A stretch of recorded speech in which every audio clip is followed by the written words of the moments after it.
Professor Ravindra Salunkhe, educational counsellor. MCC cap round. निकालानंतर पुढे काय करायचे? College joining process. निकाल जाहीर. MCC द्वारे त्यांच्या अधिकृत पोर्टलवर निकाल जाहीर होईल. प्रथम, तात्पुरता निकाल म्हणजेच प्रोव्हिजनल रिझल्ट पब्लिश. 24 तासांच्या आत अंतिम निकाल म्हणजेच फायनल रिझल्ट येईल.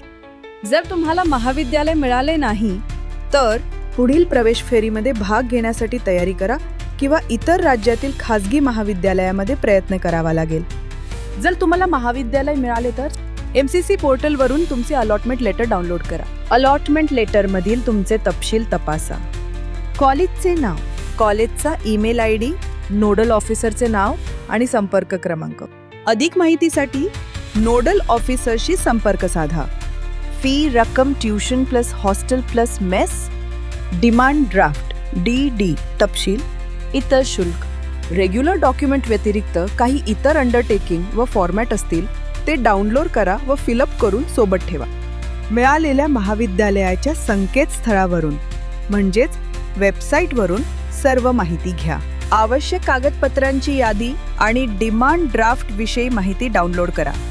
प्रवेशासाठी आवश्यक मूळ कागदपत्र, NTA द्वारे आवश्यक कागदपत्रे, NEET entrance registration application form, NEET परीक्षा प्रवेशपत्र म्हणजेच ॲडमिट कार्ड, नीट निकालाची प्रत म्हणजेच स्कोअर कार्ड. MCC द्वारे कागदपत्रे, MCC पोर्टलवरती रजिस्ट्रेशन केलेला ॲप्लिकेशन फॉर्म, MCC पोर्टलवरती भरलेल्या महाविद्यालयाच्या चॉईसेस फिलिंगची PD प्रिंटआउट.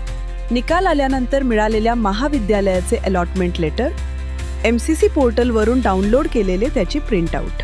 इयत्ता 10वी उत्तीर्ण मार्कशीट आणि पासिंग सर्टिफिकेट, इयत्ता 12वी मार्कशीट आणि पासिंग प्रमाणपत्र, स्थानांतरण प्रमाणपत्र म्हणजेच मायग्रेशन सर्टिफिकेट, शाळा सोडल्याचा दाखला, HSC, अधिवास आणि राष्ट्रीयत्व प्रमाणपत्र, ओळखीचा पुरावा, आधार किंवा पासपोर्ट किंवा पॅन, पासपोर्ट आकाराचे फोटो कॉलेजच्या आवश्यकतेनुसार, कॉलेजच्या सूचनानुसार डिमांड ड्राफ्ट, आरक्षण कागदपत्रे, सेंट्रल जात प्रमाणपत्र, MCC ब्रोशरमधील फॉर्मॅटमध्ये, करंट इयरमधील म्हणजेच चालू वर्षांमधील, अपंगत्व प्रमाणपत्र लागू असल्यास, डिमांड ड्राफ्ट DD मार्गदर्शक तत्वे.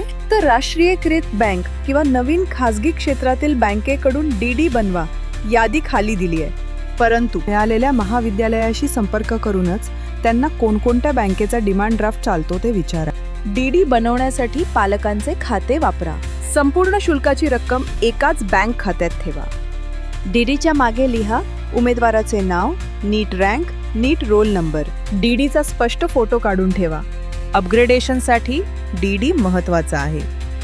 तिसरा राऊंड पूर्ण होईपर्यंत म्हणजेच तुम्हाला दुसरे महाविद्यालय जोपर्यंत अलॉटमेंट होत नाही तोपर्यंत तुम्ही दिलेला डिमांड ड्राफ्ट संबंधित महाविद्यालय त्यांच्या बँक खात्यामध्ये जमा करू शकत नाहीत. कॉलेजला रिपोर्टिंग.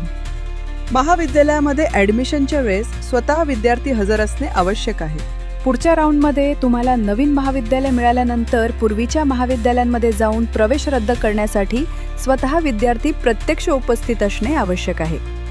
तुम्ही महाविद्यालयामध्ये ॲडमिशन प्रवेश प्रक्रिया पूर्ण केल्यानंतर कॉलेज तुमची माहिती MCC पोर्टलवर अपलोड करेल. कॉलेज विचारेल, तुम्हाला तुमची सीट कन्फर्म करायची आहे का की अपग्रेडेशनचा पर्याय निवडायचा आहे. तुम्ही तुमच्या निर्णयानुसार त्यांना निर्णय सांगू शकता. त्याप्रमाणे ते MCC पोर्टलवरती नोंद करतील व तुम्हाला प्रमाणपत्र देतील. दिलेले प्रमाणपत्र जपून ठेवा. जर तुम्हाला मिळालेले कॉलेज तेच कन्फर्म करायचे असेल तर डिमांड ड्राफ्ट काढण्याची आवश्यकता नाही. संबंधित महाविद्यालयाशी संपर्क साधून RTGS किंवा NFT किंवा ऑनलाईन बँकिंग किंवा चेकद्वारे देऊ शकता. प्रवास नियोजन. पालकांनी MCCचा निकाल आल्यानंतर मिळालेल्या महाविद्यालयामध्ये हजर राहण्यासाठी रिपोर्टिंग तारखेच्या आत ट्रेन, बस किंवा विमान तिकिटे बुक करा. लांब मार्ग टाळा. कॉलेजमध्ये लवकर पोहोचण्याचा प्रयत्न करा. शेवटच्या रिपोर्टिंग तारखेच्या 1-2 दिवस आधी बफर ठेवा. ज्या विद्यार्थ्यांना मिळालेल्या महाविद्यालय पसंत आहे त्यांना पुढील राऊंडसाठी जाण्याची गरज नाही.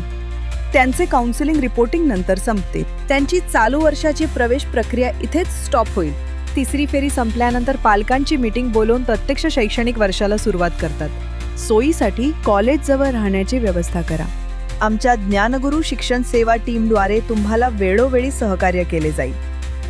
कोणत्याही शंका किंवा समस्यांसाठी ज्ञानगुरू ग्रुपमधील कोणत्याही कर्मचाऱ्याशी कॉल करण्यास अजिबात संकोच करू नका. आमच्याकडे काउन्सिलिंगसाठी रजिस्ट्रेशन केलेला विद्यार्थी हा आम्ही कस्टमरप्रमाणे समजत नाही. वैद्यकीय, अभियांत्रिकी आणि व्यवस्थापन व इतर शाखेमधील UG आणि PG सर्व क्षेत्रांमध्ये आमचा मागील 20 वर्षापासूनचा अनुभव आहे. आम्ही यासाठी देखील मार्गदर्शन करतो. PG counselling, internship support, UG and PG, वैद्यकीय विभागामधील UPSC परीक्षा, संरक्षण खात्यामधील वैद्यकीय परीक्षा, सरकारी नोकऱ्या, खाजगी नोकऱ्या, भारत आणि परदेश, हॉस्पिटल सेटअप आणि फंडिंग सपोर्ट, माजी विद्यार्थ्यांसोबत चांगल्या पोस्टिंग आणि नेटवर्किंग. आमचे जुने विद्यार्थी संपर्कात आहेत आणि रिअल टाईम अनुभवासह तुम्हाला मार्गदर्शन करू शकतात.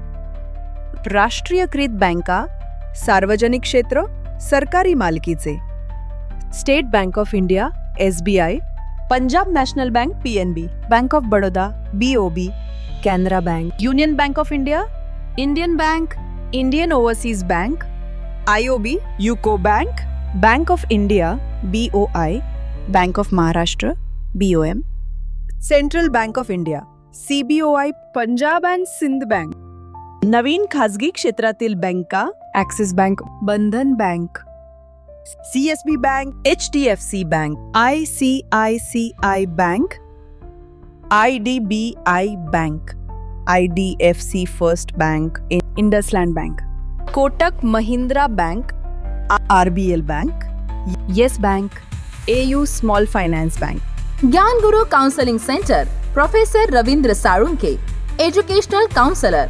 Call 9850674719 and 7796346775. Our mail ID is gyanguru.edu@gmail.com. Our main office is in Pune. Our offices are also in Delhi, Bangalore and Mumbai. Visit our website thegyanguru.com. Subscribe to our channel for regular updates and information.